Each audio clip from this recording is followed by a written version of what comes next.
What's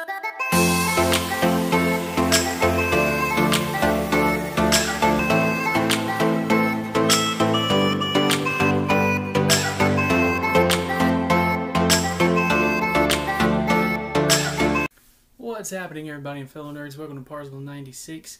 I am your host, Parzival, and today we are talking about my homemade Spider-Man suit. Less homemade, but the idea of the story is that it's his homemade Spider-Man suit. And the backstory that he's going to come from in the universe that I have set up for him. And today it's going to be a little dark. I am giving you most of his backstory for if I did a show for him or if I did a comic book line for him. I would love to do a comic book line for my universe Spider-Man. But other than that, let's get to it. So, originally, I got the idea from wanting to do a homemade Spider-Man suit. I already had the black spandex suit. Zipper kind of messed up, so I wanted to do to where I can cover it with the shirt, wear it in a weird way to where it still looks good even with the shirt over it, and it does, and I like it. And then it originally started with this. I wanted a Spider-Man tank top that I could just wear during the summer or work out, so I came up with this. This is the symbol I created for him. I like this symbol a lot. And then for the back symbol, I did the chest symbol for Tom Holland's suit for when he's in Civil War, Spider-Man Homecoming, and even Infinity War in his normal red and blue suit. And that's what this came from. And this beautiful black material, I thought it looks good with the spandex suit, which you'll see at the end of this video. I am going to put all the whole thing together and let you show it, probably minus the gloves, because the gloves I can use with my computer and I can use it with my cell phone, because the tips actually have set up to where you can use your cell phone. So which works for me is because in newer stuff and in comics, when he has a cell phone, you see him mess with it a lot when he's on a spree, when he's just chilling around waiting for something to happen. So it throws into another little deal for me too, and it comes cool. And then this is the mask that I got for him, black. On camera, it probably looks like a weird grayish blue with some black, but that's okay. And I liked it because the webbing was white, did good. The lenses were cool. It had a 3D effect where it's black on the edges, white lenses. When you're seeing through it, it's like a grayish white, and I like it, and you can still see really clear and really good. If you're not careful, it does fog up on you though, but I love this mask. I'm happy with how much paid for it. Not expensive at all, and I liked it a lot. Got it from I believe it was eBay, with some of the people who do some special deals. And sorry about that, wanted to adjust the camera. And you can get some good spandex effects. I know today I'm talking about Spider-Man and I'm wearing a Punisher shirt, but yeah, you do what you gotta do, everybody. Still keeping it within Marvel, so I love it. So, where does this Spider-Man fit into, and where does he come from? And why is his homemade suit black and white? Well, I want to talk about the suit and the reason why it is. I love the homemade Spider-Man suit from Spider-Man Homecoming and how it's the blue and red and everything, and you got to start out somewhere as Spider-Man. I love the symbiote Spider-Man, or the black and white and everything, but I wanted to do my own twist where he comes from a universe where he already started out with a black and white suit for his homemade suit, and then he goes into a fully upgraded, beautiful, solid black and white Spider-Man suit, which I plan on doing in the future, so I can have a homemade suit and have a regular upgraded nice suit that's just all black and beautiful. I would love to do that. But anyway, but I wanted to start out with something like that. And in my universe, I want to call it Earth 52. I don't know if that's a thing within Marvel already. People who are big comic book fans, go ahead and go down in the comment section below. Tell me if there is already an Earth 52 in Marvel. I don't believe there is. If there is, I'll give my universe a different number. But that's for a different day. And he comes from Earth 52. My Peter Parker isn't a photographer. He's a cinematographer, so he loves to do videos, and he turns it in for news stations and other programs so he can get money to do what he likes to do, which is video and then just talk with normal people of New York. And in my universe, he does still have Uncle Ben. He doesn't have Aunt May. So in high school, his senior year, in the beginning, he hasn't got a chance to go to the Statue of Liberty and film the Statue of Liberty, and he wants to. He wants to add that to his collection of things that he's filmed. And just everyone's reactions with everything and seeing it for their first time as well. So Aunt May one day decides, let's go, Peter, let's let you go see the whole city. And I got this rest of this idea from my buddy Handicap Kid, because we always hang out a lot, and he wanted to throw in a cool little twist for me. So my original story was okay, but this is better. So they go to Statue of Liberty, but there's a guy who wants to prove a lesson to people that even at one of the greatest American monuments, you can still have something terrible happen to you and still give you something of not hope, but of just crap. It makes you just feel so bad.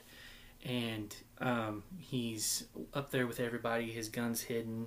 Even though in the Statue of Liberty there is a metal detector, but he planned it to where it could go down for a little bit. And he goes through, and he has this assault rifle with him. He opens up his coat, and he just lets out all this mass destruction from his gun. And in the middle of it, there's a few people who get hit. Aunt May, when she's sitting there watching all this happen on the ground with Peter holding him, she decides something needs to be done. She tries speaking to the man, and then the man sort of lowers his weapon. And then in the end of it, she gets closer and closer, and right as soon as he lifts it and pulls the trigger, he gets a jam. And in the middle of that, he just decides, since one of the glass on the top crown part of Statue of Liberty's head is open and broken, he decides the 300 kicks her out the window. And Peter hurries and tries to slide across the floor and try to grab his aunt, but right before he can grab her hand, she's already gone out the window. And if I did a comic, you would see her fall, but you wouldn't see her hit. You would see the aftermath of the hit, of basically like a police crime scene, and she's laying there.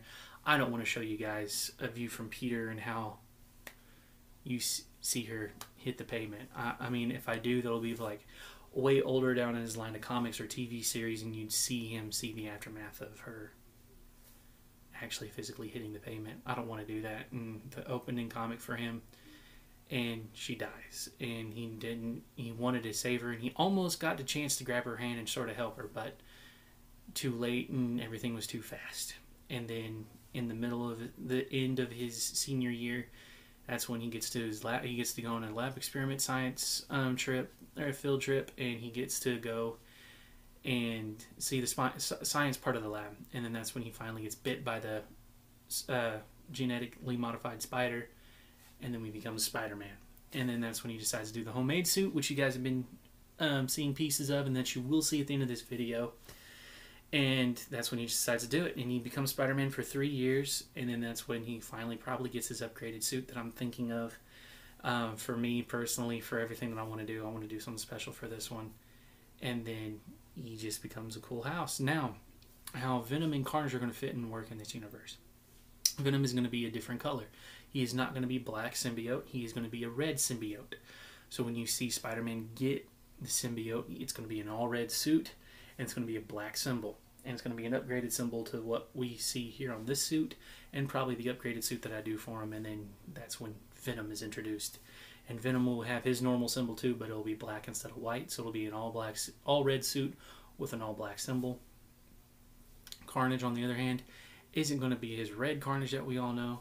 It's going to be black Carnage. It's going to be a black Carnage suit, symbiote.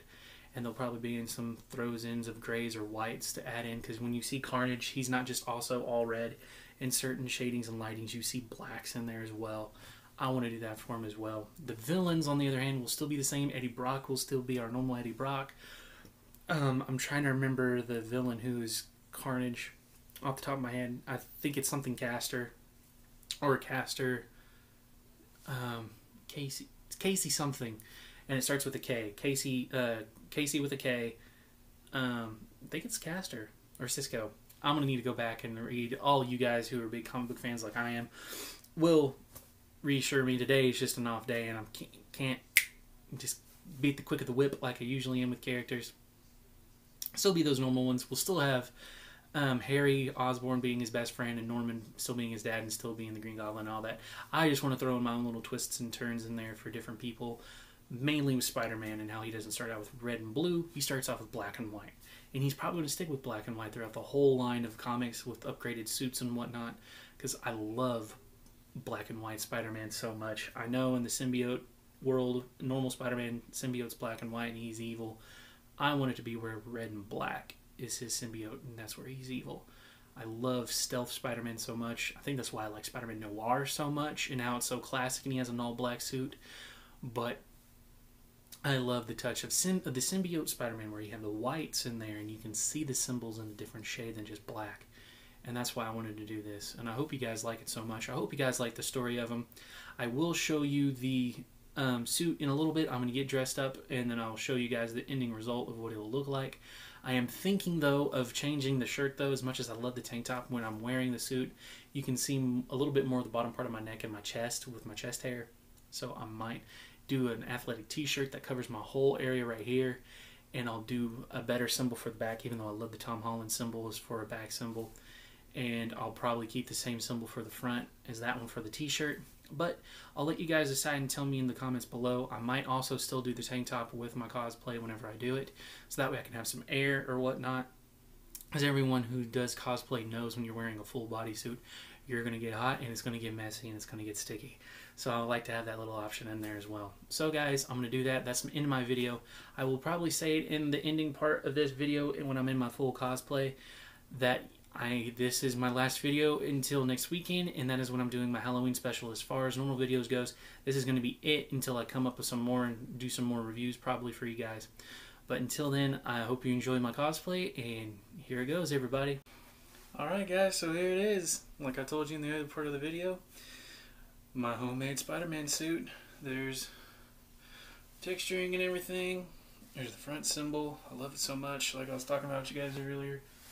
There's the rear with everything on it. Rear symbol, back symbol, whatever. I don't have the gloves on, but I like these gloves. You can still use cell phones with them. Got little tips in the front. I love how it goes with the suit.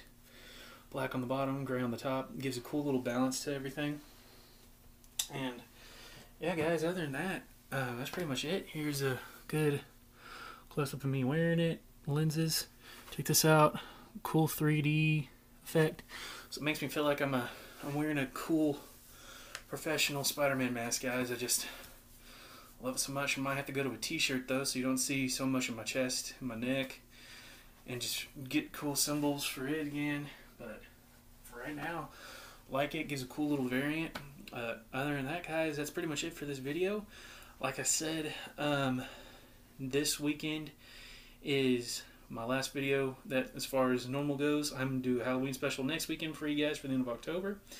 Doing a countdown from number 10 to number 1 for, to me, movies that I think are the best for Halloween to watch, either to get you set up or something that is set in Halloween. So, other than that, hope you enjoyed this video. Like, subscribe, hit the notification bell, comment below. Tell me if you like the story of my Spider-Man that I created, like the universe itself. Tell me if you like the costume. Other than that, probably need to do an updated thing for this. I'll just let this be like my walk around fun Spider-Man shirt that I just enjoy a lot. But other than that, just do what I said. I am Parzival, everybody, and I will see you guys in the next video.